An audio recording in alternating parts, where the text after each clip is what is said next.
한참 동안 전화가 없던 형은 민근이 어머니를 차에 태우고 막 출발하려 할 때쯤이 되었어야 연락을 채워왔다. 형, 오늘 시간 없어? 정말 중요한 얘기를 하고 싶은데 말이야. 어이, 왜 그래? 요즘 형 엄청 바쁘단 말이야. 얼마 전 매스컴에 떠들썩했던 김현 사건 말이야. 그걸 형이 맡았거든. 그걸 잘 끝내야 직장에서도 인정받고 또 오래전에 신청해놨던 유학금도 성사시켜야 하거든. 그래서 오늘도 야근이 예정돼 있는데 왜 그러냐? 형, 전에 그런 말 없었잖아. 유학하기로 되어 있어? 그럼 어떻게 해? 우리 엄마는 어떻게 하고? 응? 자식, 엄마는 뭐 걱정 있냐? 지극정성인 너 같은 효자도 있는데 말이야. 형, 사실 엄마를 모시고 지금 숙소로 갈 거거든. 그곳에서 형이랑 셋이서 오붓하게 얘기하고 싶단 말이야. 숙소? 근데 숙소는 뭔 말이래? 너 아파트는 어떻게 하고? 그렇게 됐어, 형. 사실 지금 직원용 숙소에 임시로 들어가 있어. 야, 너 아무래도 이상한데? 참, 어머니는 병원에 있는데 왜 네가 데려가냐? 사실 형, 그 때문에 형을 보자고 했어. 형, 엄마가 지금 많이 안 좋아. 야, 박민근, 너 왜 그래? 방금 혹시 울먹인 거 아니야? 도대체 왜 그러냐? 엄마가 왜? 엄마가 며칠 전부터 혈변을 논다고 해 오늘 병원에 모시고 가서 내시경 검사를 받았는데 결과가 많이 안 좋대. 그래? 정확한 결과도 통보받았어? 검사하더라도 결과는 며칠 걸릴 텐데. 며칠 있으면 통보해 줄 모양이야. 야, 근데 벌써부터 웬 엄살이냐? 너무 걱정하지 마. 뭔 일이 있으려고. 일단 오늘은 도저히 안 되겠고 결과 나오면 알려줄래? 네 형수하고 한번 찾아가마. 형, 오늘 오면 정말 안 돼요. 셋이서 오붓이 예촉을 떨리며 대화하고 싶은데 어쩌면 이런 날도 이제 얼마 남지 않은지도 모른단 말이야. 자식, 바쁘다니까 자꾸 그러네. 그럼 결과 나오면 바로 연락해. 난 바빠서 이만 끊는다. 민건이 좀 더 통화를 시도하려 했지만 전화는 이미 끊겨 있다. 민근은 어머니를 모시고 죽집으로 갔다. 어머니가 정상이었다면 속이 쓰리다고 몇 번이나 불평을 했을 법도 했다. 하지만 치매에 걸린 이후로 정확한 사고와는 멀어져 버린 어머니는 그 부분에 일체 어떤 반응을 보이지 않았던 관계로 병을 더 악화시켜 왔는지도 모른다. 어쨌든 셋이서 오붓이 대화를 나누고 싶었던 민근의 꿈은 산산이 부서졌다. 형도 참석하고 싶은 눈치던데 하도 중요하고도 시급한 시국 사건이 발목을 잡고 있는 바람에 어쩔 수 없이 그렇게 된 것 같아.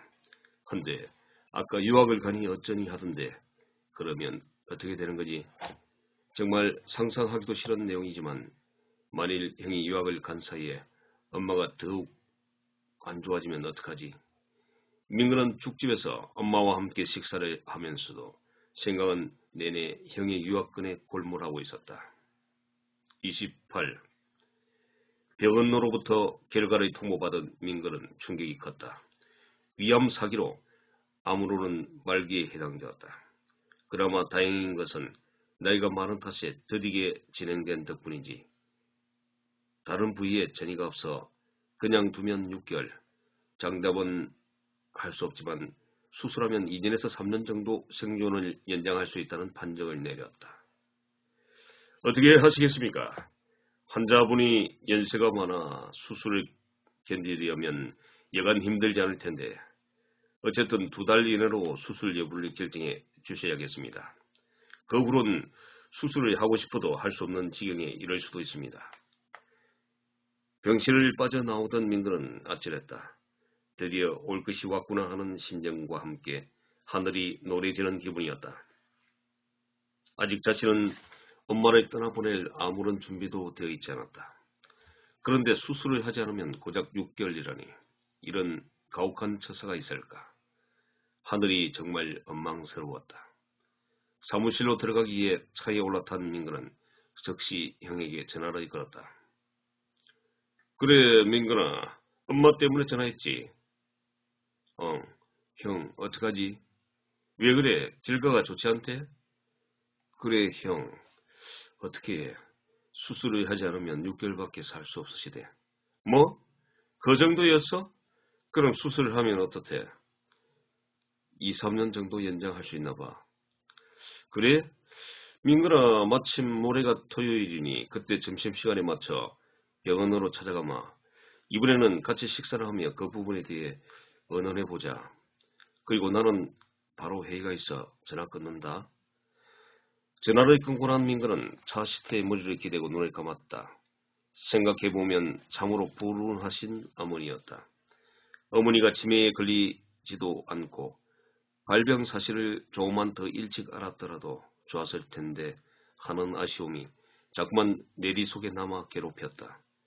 몸으로 신호가 와 시급하게 검사를 받아야 할 점에 어머니는 이미 치매가 속속 진행되어 정상사고가 어려워 기회를 놓친 꼴이 되고 말았다. 젊었을 적 어머니는 아버지를 만나 오순도순 재미나게 몇 년 살아보지도 않았을 때 아버지는 병을 얻었고 간호와 뒤치다거리로 힘든 나날이 연속으로 이어지는 삶을 살았었다. 아버지가 돌아가신 후에도 엄마의 삶은 또 얼마나 고단한 삶이었던가. 그나마 공부를 잘했던 형이 오로지 잘되기만을 학수고대하며 힘든 삶을 버텨내시고 있었다. 하지만 오로지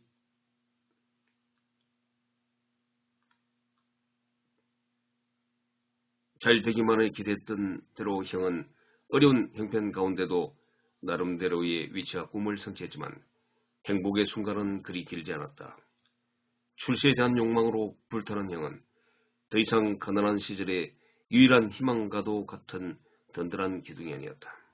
아니, 누추하고 가난했던 과거를 얼른 잊고 싶어하는 눈치였다.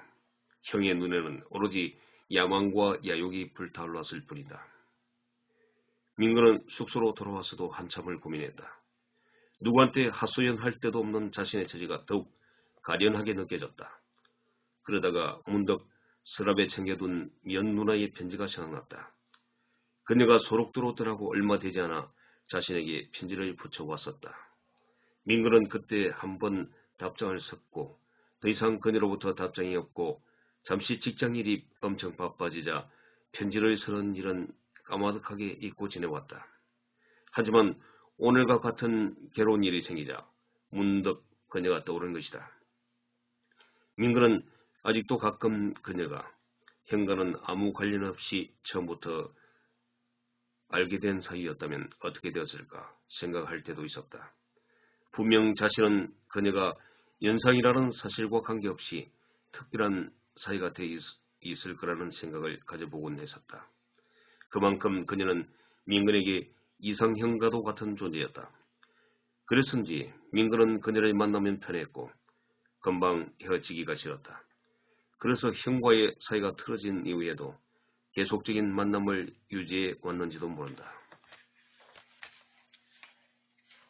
누나, 나는 이제 어떻게 하면 좋죠? 민근은 마치 고백을 연상시키는 듯한 달랑 한 줄에 서신 천매를 서놓고 한참 동안 생각에 잠겨 있었다. 오늘 어머님이 매우 편찮다는 검사 결과를 통보받았습니다. 누나도 알다시피 어머니는 평생 고생만 하시던 분이었습니다. 그런 어머님이 사형 선고와도 같은 시한부 생명 선고 통보를 받은 셈입니다. 이런 통보를 받고도 속수무책 아무 힘도 쓸 수 없는 자신이 한심하고 가슴이 아픕니다. 누나는 이럴 때 제가 어떻게 했으면 좋겠습니까? 의사는 그냥 두면 6개월, 수술을 하더라도 2, 3년 이상은 장담하지 못했습니다. 그렇다고 자식된 입장에서 수술을 포기할 수는 없습니다.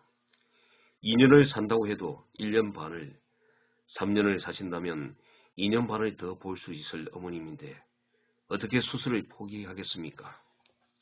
네, 오늘은 여기까지입니다.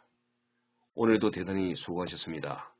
내용이 좋다면 좋아요와 구독을 부탁드립니다. 좋은 하루 되세요. 감사합니다.